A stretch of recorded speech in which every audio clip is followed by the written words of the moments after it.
Hello and happy learning. Today is our final chapter, Las Uvas, grapes. And here we find an ending that is pretty neat. It's very unique and happy. In the middle of it, there is a song that hopefully can get recorded for you here. So to begin, let's read.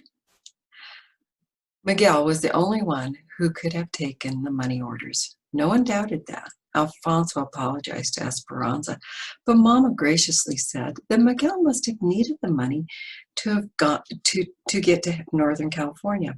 Alfonso promised the money would be paid back, one way or another, and Esperanza knew it would be, but she was angry with Miguel. How dare he go into her valise and take what was not his? And after all her hard work? Mama seemed to get a little stronger every day. Although she still took many naps, Hortensia was happy she was eating well, and every day Esperanza brought home just picked fruit to tempt her. A few weeks later, Esperanza stood on the shed dock in the morning and marveled at the peaches, plums, and nectarines that poured into the shed. How will we ever sort them all? She asked. Josefina laughed. One piece at a time, it gets done. They started with the small white clingstone peaches and then the larger yellow Albertas. Mama loved the white peaches, so Esperanza set aside a bag for her. Then after lunch they started the flaming gold nectarines. Later that afternoon, they still have to sort a few bushels of plums. Esperanza loved the elephant heart plums, mottled green on the outside and blood red on the inside. They were sweet and tangy at the same time. She stood in the midsummer sun during her lunch break and ate one, bent over so the juice wouldn't run down her chin. Josefina called to her. Mira, she said, look, there's Alfonso. What is he doing here? Alfonso was talking to one of the supervisors. He had never left the field in the middle of the day and came to the sheds. Something must be wrong, said Esperanza. Maybe it's the babies, said Josefina, and she hurried towards him. Esperanza could see them talking and slowly began walking toward them, leaving the line of women and the sacks of lugs and plums. She tried to read from Josefina's expression whether something was wrong. Then Josefina turned to look at her. Esperanza felt the blood drain from her face, and she suddenly knew why Alfonso was here. It had to be Mama. The doctor had said she could have a relapse. Something must have happened to her. Esperanza suddenly felt weak, but she kept walking. Is it Mama? No. I didn't mean to alarm you, Esperanza, but I need you to come with me. Hortensia is in the truck, but it is so early. It's okay. I talked to the supervisor. She followed him to the truck. Hortensia was waiting inside. We got a message from Miguel, she said. We are to meet him at the bus station in Bakersfield at 3:00. He said he is coming from Los Angeles and that we should bring you. That's all we know. But why would he want me to come? Asked Esperanza. I can only hope that it is to apologize for his actions, said Hortensia. It was over 100 degrees. Hot wind whipped inside the cab. Esperanza felt the perspiration sliding down her skin beneath her dress. It felt strange to be riding to town on a workday, breaking her routine in the sheds. She kept thinking of all the elephant hearts that the others would have to pack short-handed. Hortensia squeezed her hand. I can't wait to see him, she said. Esperanza offered a tight smile.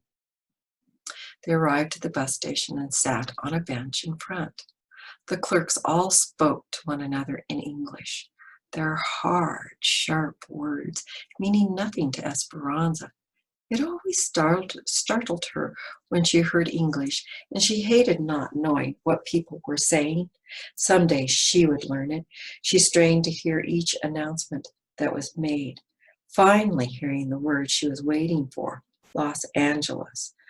A silver bus turned the corner and pulled in the bay in front of the station.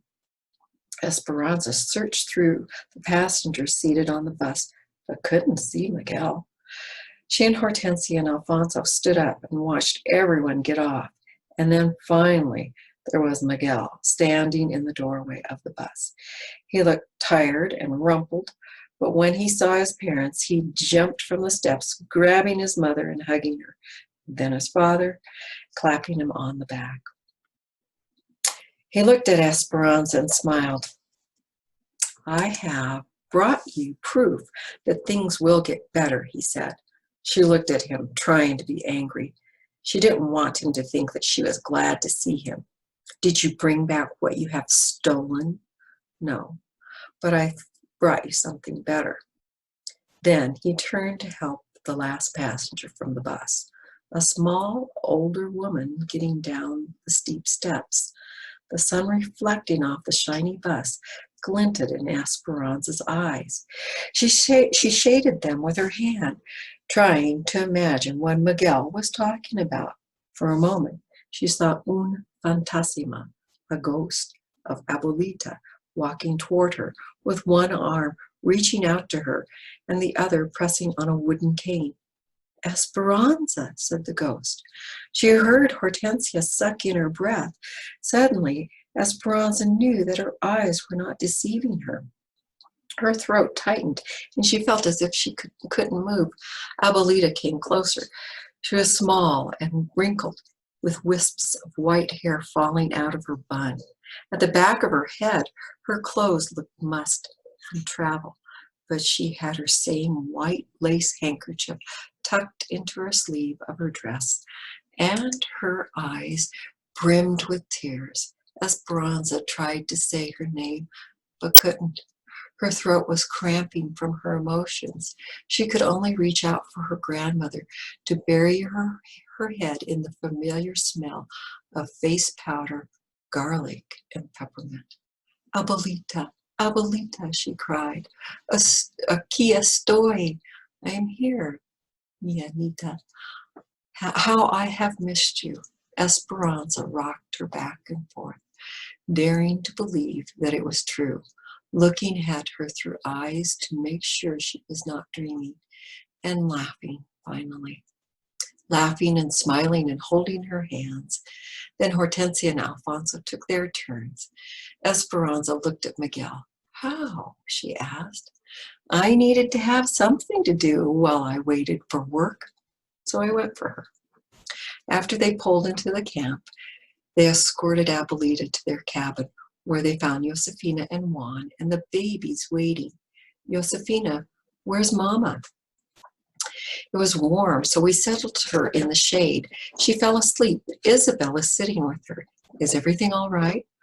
Hortensia introduced Abuelita to Juan and Josefina, whose faces lit up. Esperanza then watched her grandmother look around the tiny room that now held pieces of their new life. Isabel's pictures on the wall, a bowl of peaches on the table, and the baby's toys underfoot, Papa's roses in a coffee can. Esperanza wondered what Abuelita thought of the sad conditions, but she just smiled and said, please take me to my daughter. Esperanza took Abuelita's hand and led her towards the trees. She could see Mama reclining in the shade near the wooden table. A quilt was spread on the ground nearby where the babies usually played. Isabel was running back from the vineyard, her hands full of wildflowers and grapevines. She saw Esperanza and ran towards her and Abuelita. Isabel stopped in front of them, her face flushed and smiling. Isabel, this is Abuelita. Isabel's eyes widened and her mouth popped open in surprise. Do you really walk barefoot in grapes and carry smooth stones in your pockets? Abuelita laughed, reached deep into the pocket of her dress and pulled out a flat, slick stone and gave it to Isabel. She looked at it in amazement and handed Abuelita the wildflowers. I think you and I will be good friends, Isabel. Yes? Isabel nodded and stepped aside so Abuelita could go to her daughter. There was no way to prepare Mama. Esperanza watched Abuelita walk over where Mama slept, resting on the makeshift lounge. She was framed by the vineyard, the grapes ripe and ready to drop. Abuelita stopped a few feet from Mama and looked at her.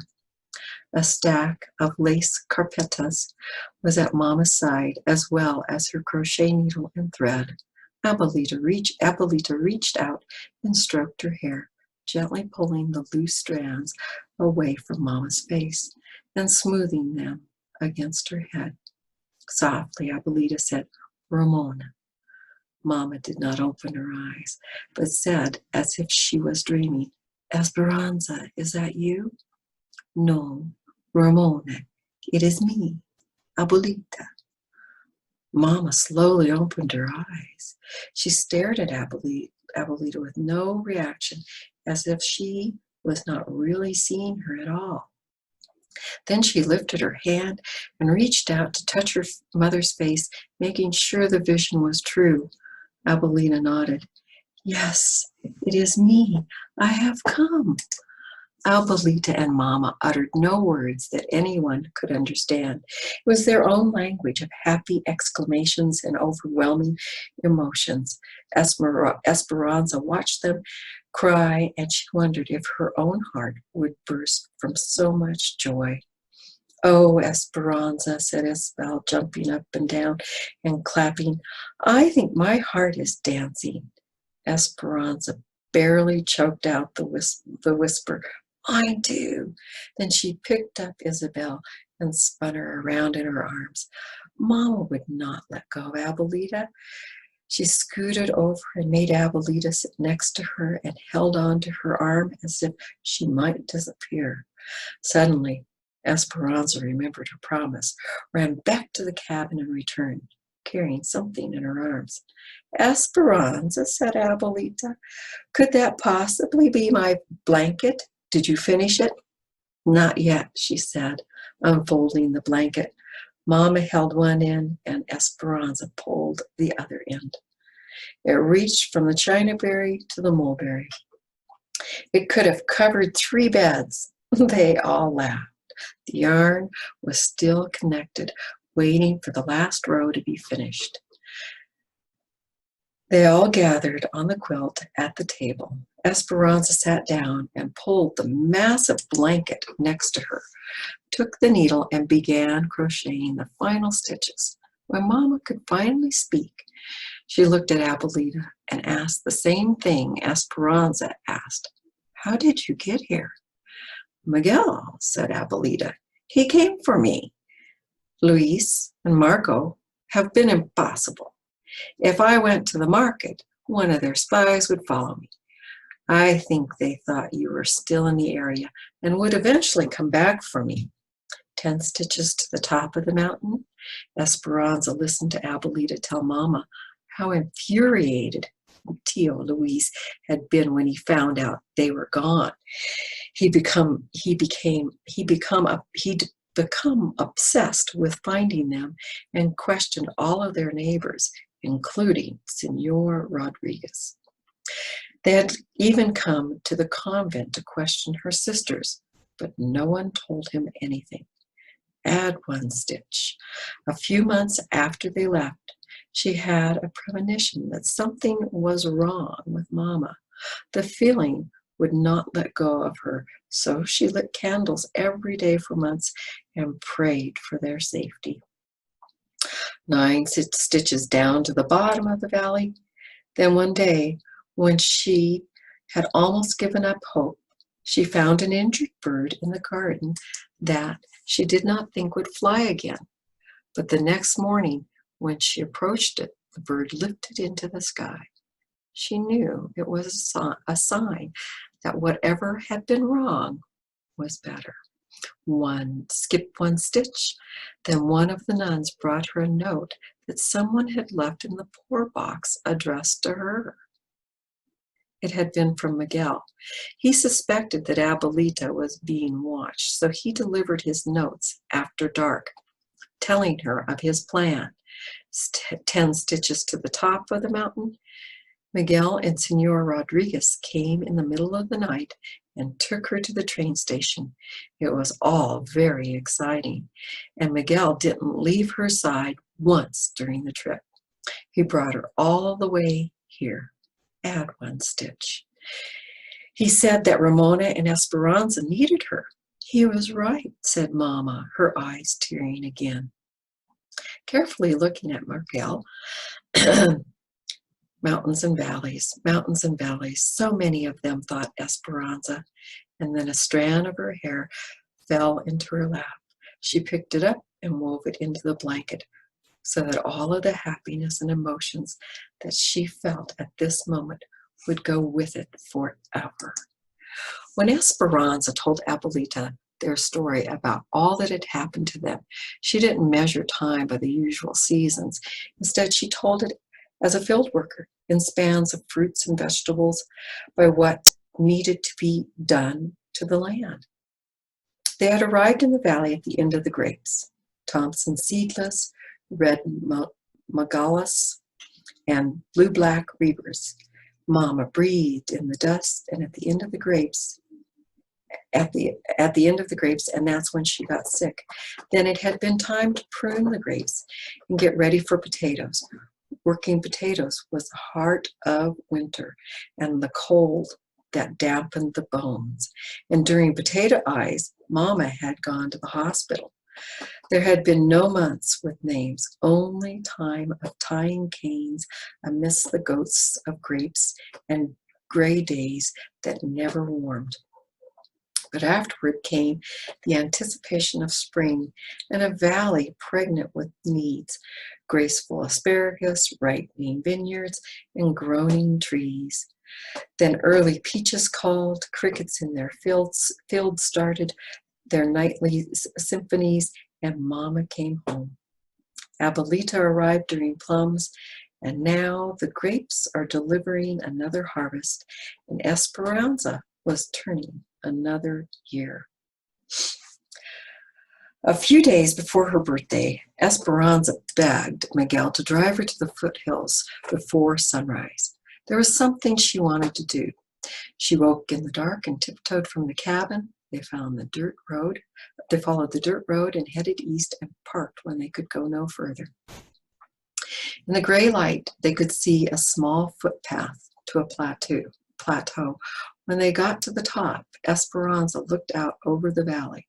The cool, almost morning air filled her senses. Below, she could see the white roofs of cabins in straight rows, the fields beginning to take form, and over the eastern mountains, a hopeful brightening. She bent over and touched the grass. It was cool but dry. She lay down on her stomach and patted the ground next to her. Miguel, did you know that if you lie on the ground and stay very still, you can feel the earth's heart beating? He looked at her skeptically. She patted the ground again. Then he lay down as she was, facing her. Will this happen soon, Esperanza? Aguantate tantito y fruta caerá en tu mano. Wait a little while and the fruit will fall into your hand. He smiled and nodded. They were still. She watched Miguel watching her, and then she felt it, beginning softly, a gentle thumping, repeating itself, then stronger. She heard it too. Shwoop, shwoop, shwoop. The earth's heartbeat, just like she had felt it the day with Papa. Miguel smiled, and she knew that he felt it too. The sun peeked over the rim of the distant ridge, bursting the dawn onto the fields. She felt its warmth washing over her and turned on her back and faced the sky, staring into the clouds, now teeming with pink and orange. As the sun rose, Esperanza began to feel as if she rose with it, floating again, like that day on the mountain when she first arrived in the valley. She closed her eyes, and this time she did not careen out of control. Instead, she glided above the earth, unafraid. She let herself be lifted into the sky, and she knew that she would not slip away. She knew that she would never lose Papa or El Rancho de Rosa or Abuelita or Mama, no matter what happened. It was Cameron, the egg woman, had said on the train. She had her family, a garden full of roses, her faith, and the memories of the ones who had gone before her. But now she had even more than that. And it carried her up onto the wings of the phoenix. She soared with the anticipation of dreams she never knew she could have, of learning English, of supporting her family, of someday buying a tiny house. Miguel had been right about never giving up. And she had been right, too, about rising above those who held them down. She hovered high above the valley, its basin surrounded by mountains. She swooped over Papa's rose blooms, buoyed by rose hips that remembered all the beauty they had seen. She waved at Isabel and Abuelita, walking barefoot in the vineyards, wearing grapevine wreaths on their hair. In their hair, she saw Mama sitting on a blanket and a cacophony of color that covered the acre in zigzag rows. She saw Marta and her mother walking in a grape grove, holding hands. She flew over a river, a thrusting torrent that cut through the mountains. And there, in the middle of the wilderness, was a girl in a silk dress and a boy with his hair slicked down, eating mangoes on a stick, carved to look like exotic flowers, sitting on a grassy bank on the same side of the river.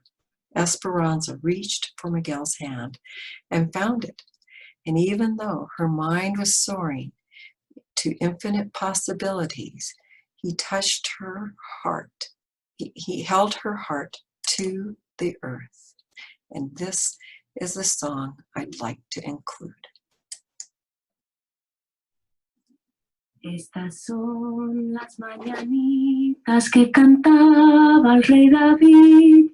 A las muchachas bonitas se las cantamos aquí. Despierta, mi bien, despierta, mira que ya amaneció. Ya los pajaritos cantan, la luna ya se metió. These are the morning songs which King David used to sing to all the pretty girls. We sing them here to you. Awake, my beloved, awake. See, it is already dawn. The birds are already singing. The moon has already gone. On the morning of her birthday, Esperanza heard the voices coming from outside her window. She could pick out Miguel's, Alfonso's, and Juan's. She sat up in bed and listened and smiled. Esperanza lifted the curtain. Isabel came over to her bed and looked out with her, clutching her doll. They both blew kisses to the men who sang the birthday song. Then Esperanza waved them inside, not to open gifts, but because she could already smell coffee coming from the kitchen. They gathered for breakfast, Mama and Abuelita, Hortensia and Alfonso, Josefina and Juan, the babies and Isabel. Irene and Melina came too with their family, and Miguel. It wasn't exactly like the birthdays of her past, but it would still be a celebration under the mulberry and chinaberry trees, with newborn rosebuds from Papa's garden. Although there were no papayas, there was cantaloupe, lime, and coconut salad, and matcha burritos topped with lots of laughter and teasing. At the end of the meal, Josefina brought out a flan de almendras, Esperanza's favorite, and they sang the birthday song to her. Isabel sat next to Abuelita at the wooden table. They each held crochet hooks and a skein of yarn. Now watch, Isabel. 10 stitches to the top of the mountain, Abuelita demonstrated, and Isabel carefully copied her movements. The needle rocked awkwardly, and at the end of her beginning rows, Isabel held up her work to show Esperanza. Mine is all crooked. Esperanza smiled, reached over, and gently pulled the yarn, unraveling the uneven stitches. Then she looked into Isabel's eyes, trusting eyes, and said, "Do not ever be afraid to start over." And this is the last chapter.